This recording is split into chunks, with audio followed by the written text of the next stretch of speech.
She could not complain about not having shoes when she was talking to a person who did not have legs. Hey, this is me, Nivya, and today I'm going to recommend you 3 short story collection books which I really liked. I must say I'm not very fond of reading short stories generally because I feel like every time I get into the skin of the character, the story is already over.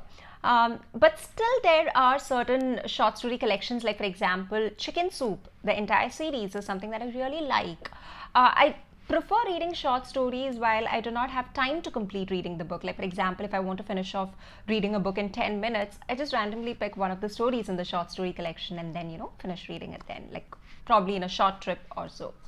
Alright, now let's speak about the first book in my list. The first book in my list is In Other Rooms, Other Wonders by Daniel Moynite. I haven't read many books that explore the culture of Pakistan, and hence this was very new for me.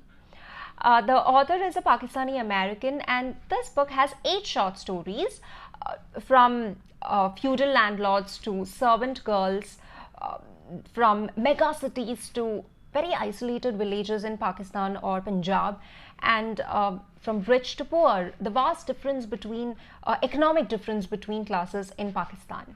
The 8 stories are isolated or standalones, but still they are connected because of the character KK Harani, a landowner in Pakistan. So basically all the characters in this book are either his relatives or servants or helpers. Now, majority of the characters in this book are very complex, and that is what it makes this book also a complex read. And not many of the stories have a happy ending. So if you are a person who likes reading books with happy endings, and this is not a pick for you. And also I must say that I felt that not all the stories in this book are actually stories, as in I felt they are just like plots, or they are a combination of a lot of scenes rather than a story with a beginning and an end. That's what I felt. And the story which I really liked the most in this book is A Spoiled Man. Let me know if you have read this book, which story you liked the most. With that, let's go to the second book in my list. The Thing Around Your Neck by Chimamanda Ngozi Adichie, the author of the wonderful, profound book Half of a Yellow Sun.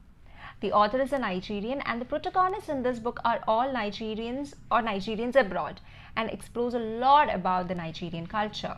All the 12 stories are so deep and inspirational that you cannot just lay back and read them. You really need your mind and soul while you're reading all these stories. And the stories are written in such a way that you really want to know what happened after the story is over. It still remains with you to understand what would have happened to the characters after the story is over. My favorite is Tomorrow is Too Far. I actually read that twice, and that's the only story in this entire book which I reread. Let me know if you have read this book, which your favorite story is. With that, let's go to the third book in my list. 10th of December by Saunders. This book has 10 stories, and all of them are related with one main subject, and that is humanity. My favorite story in this book is 10th of December itself, wherein a man suffers from brain cancer and he assumes that he would be a burden to his family and hence wanted to end his life. Instead, ends up saving a kid. So in short, a kid basically helps a suicidal man to find the will to live, thereby helping each other. All the stories in this book are so captivating in one or the other way. It's all reflecting human conditions, death, reconciliation of relationships, decision making. It's a mix of loss, love, war, despair, delving into the question of what makes us good, which is quite debatable, and hence it is better to ask what makes us human. The stories are also hilarious, but at the same time very insightful. It's quite complex. In fact, all the 3 books that I spoke about today are quite complex, so I wouldn't recommend them for beginners.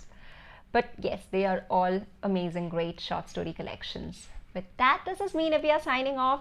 Keep reading a lot of books and happy reading. Bye, take care.